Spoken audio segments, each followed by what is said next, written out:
자, 첫 번째 이제 모집단과 표본을 좀 보겠습니다. 모집단과 표본. 모집단, 표본. 자, 우리가 이제 어떤 자료를 갖다가 조사를 할 때, 그때 전체 집단을 갖다가 이제 모집단이라고 부릅니다. 알겠습니까? 그래서 전체 집단을 갖다가 모집단이라고 부르는 거고요. 전체 집단을 모집단. 표본이라는 용어를 아예 처음 들어보지는 않잖아요. 그죠? 뭐 과학에서 실험이나 그런 데 할 때도 써봤다시피 표본이라는 건 뭐냐면 그러면 요 모집단에서 뽑아낸 겁니다. 일정 부분을 갖다가 일부분을 갖다가 뽑아내서 만든 집단을 갖다가 표본이라고 하는 겁니다. 됐습니까? 그래서 모집단이라는 용어 너무 어렵게 생각하지 마시고 내가 조사하는 어떤 전체 집단 표본이라는 거는 그 집단에서 일정 부분만 뽑아낸 겁니다. 알겠습니까? 그 모집단의 어떤 특성, 예를 들어 뭐 이제 뭐 안경을 쓰는 학생이라든가 그런 수라든가 그런 어떤 특성, 확률 변수 x라고 했을 때 표본 끄집어낸 애들을 갖다 우리는 주로 뭐 x1, x2 뭐 이런 식으로 씁니다. 그래서 xn까지 n개를 뽑았다. 그럼 우리는 이 개수, 표본의 개수를 갖다가 우리가 이제 n개를 뽑았잖아요. 요 n을 뭐라 그러냐면은 표본의 개수라고 안 하고 크기라고 합니다. 크기. 그러니까 이런 용어만 좀 잘 보시면 되겠죠. 크기라고 해요. 됐죠? 자, 뽑을 때는 참고로 어떻게 뽑아야 되냐? 뭐 당연히 그렇게 하겠고 그래야 되겠지만은 모집단에서 표본을 뽑을 때에는 각각의 대상들이 뽑히는 가능성이 똑같아야 되겠죠. 맞습니까? 한쪽에 치우치게 뽑히면 안 되잖아요. 맞아요. 그래서 그렇게 뽑는 거를 갖다가 우리가 이제 뭐라 그러냐면은 임의 추출이라고 합니다. 임의 추출.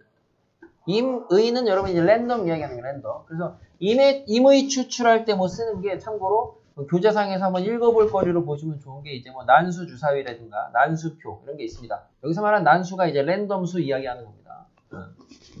아무튼 임의 추출로 해야 된다 이거고 그 다음에 뽑아냈을 때 이제 복원 추출로 보시면 돼요. 특별한 언급이 없. 그러니까 복원 비복원의 의미는 뽑고 또 뽑을 수 있냐 걔를 아니면 한 번 뽑으면 끝 이 차이잖아요. 그죠? 괜히 말을 그거를 갖다가 뭐 복원이냐 비복원이냐고 하는 건데 특별한 언급이 없으면 복원 추출을 하는 거고요. 그리고 참고로 표본의 크기가 매우 많아지면 개수가 매우 많아지면은 솔직히 복원이나 비복원이나 별 차이가 또 없습니다. 그래서 요거는 이제 표본을 뽑아내는 방법에 대한 두 가지인데 뭐 너무 어렵게 생각할 필요 없이 모집단에서 표본을 뽑아낼 때는 임의 추출이라는 걸 하고 복원 추출을 한다. 그러니까 각각의 대상이 뽑아낼 가능성이 동등해야 되고 여러 번 뽑을 수 있게끔 한다.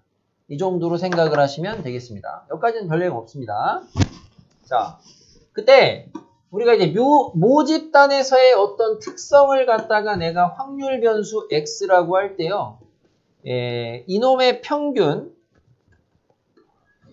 자, 분산, 표준 편차를 갖다가 생각을 해볼 건데요. 모집단의 평균을 갖다가 뭐라고 부르느냐? 모평균이라고 합니다. 뭐 그냥 그렇게 가겠죠? 모평균 m이라고 합니다. 알겠습니까? 기호입니다. 선생님 앞에서 EX를 갖다가 M이라고 썼는데요. 그 M인가요? 그 M이긴 한데 요 추정 파트, 그러니까 통계 뒤쪽에 지금 이 모집단 이후에 추정 파트에서는 요 스몰 m이 의미하는 거는 정확하게 모평균. 알겠습니까? 모집단의 평균. 분산을 갖다가 시그마 제곱이라 그래서 모분산. 모평균. 이거 뭐 한글로 써드려야 되나? 자, 모평균, 모분산.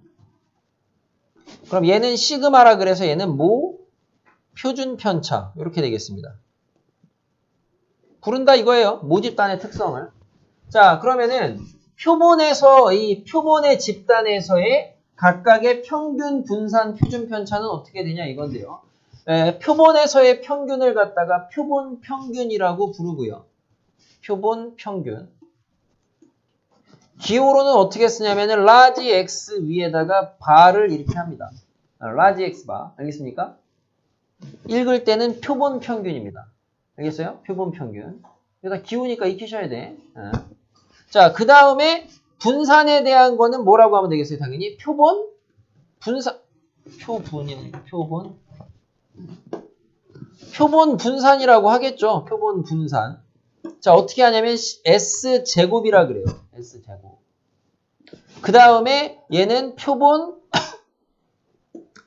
표준 편차 되겠죠? S라고 합니다. 됐습니까? 이렇게 부른다는 거고요. 자, 표본 평균 어떻게 구하느냐? 기본적인 여러분이 산술 평균의 개념으로 가시면 되겠어요. 산술 평균. 어떻게 하냐? 싹 다 더하고 나누면 됩니다. 개수로. 다시 말하면 어떻게 쓰면 되냐? n으로 나눌 거거든요. n분의 쟤네를 싹 다 더하면 돼요. x1, x2, 땡땡땡, xn까지. 이해돼요?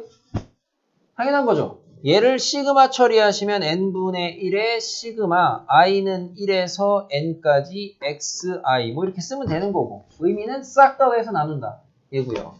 그러면은 표본 분산은 어떻게 구하느냐? 표본 분산은. 분산의 정의대로 편차 제곱의 평균 아닙니까?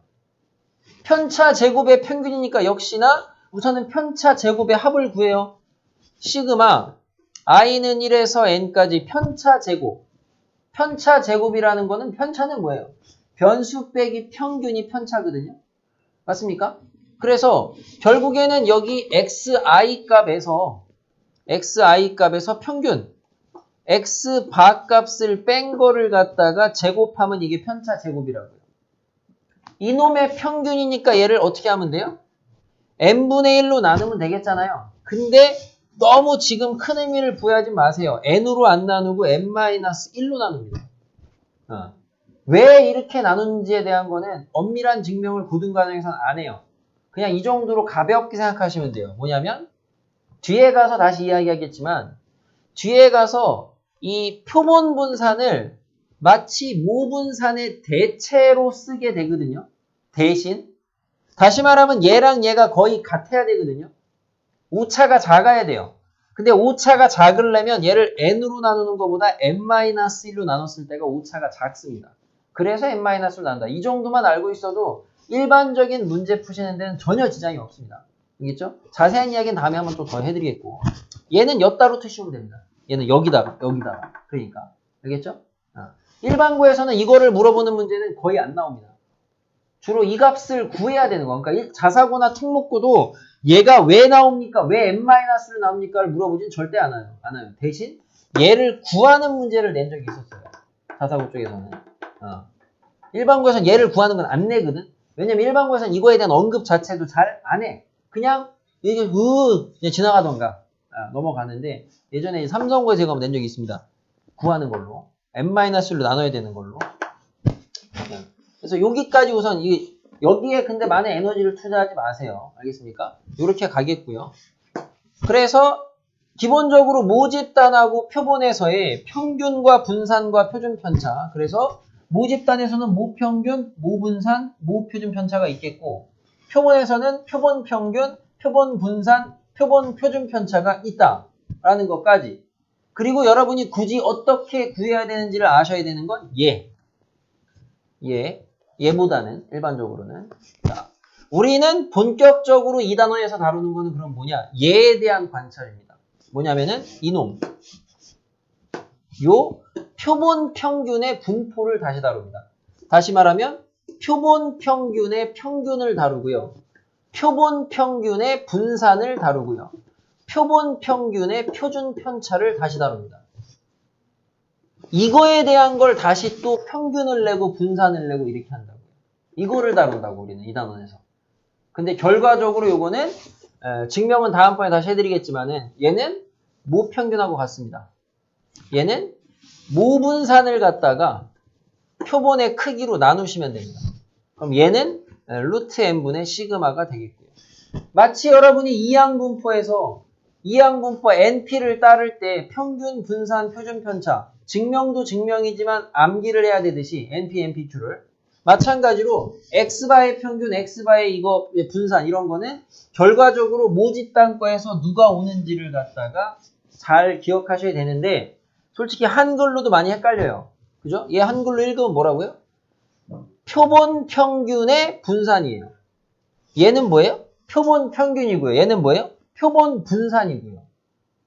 얘는 여기 쓴 애들은 얘에 대한 분포입니다. 그래서 이게 좀 대상이 명확하셔야 돼요. 되겠죠? 그래서 요거는 우선 오늘은 요 정도 그냥 가볍게 기본 개념만 잡고 다음번에 다시 한번 하고 그 다음에 문제풀이 진행하고 마무리하도록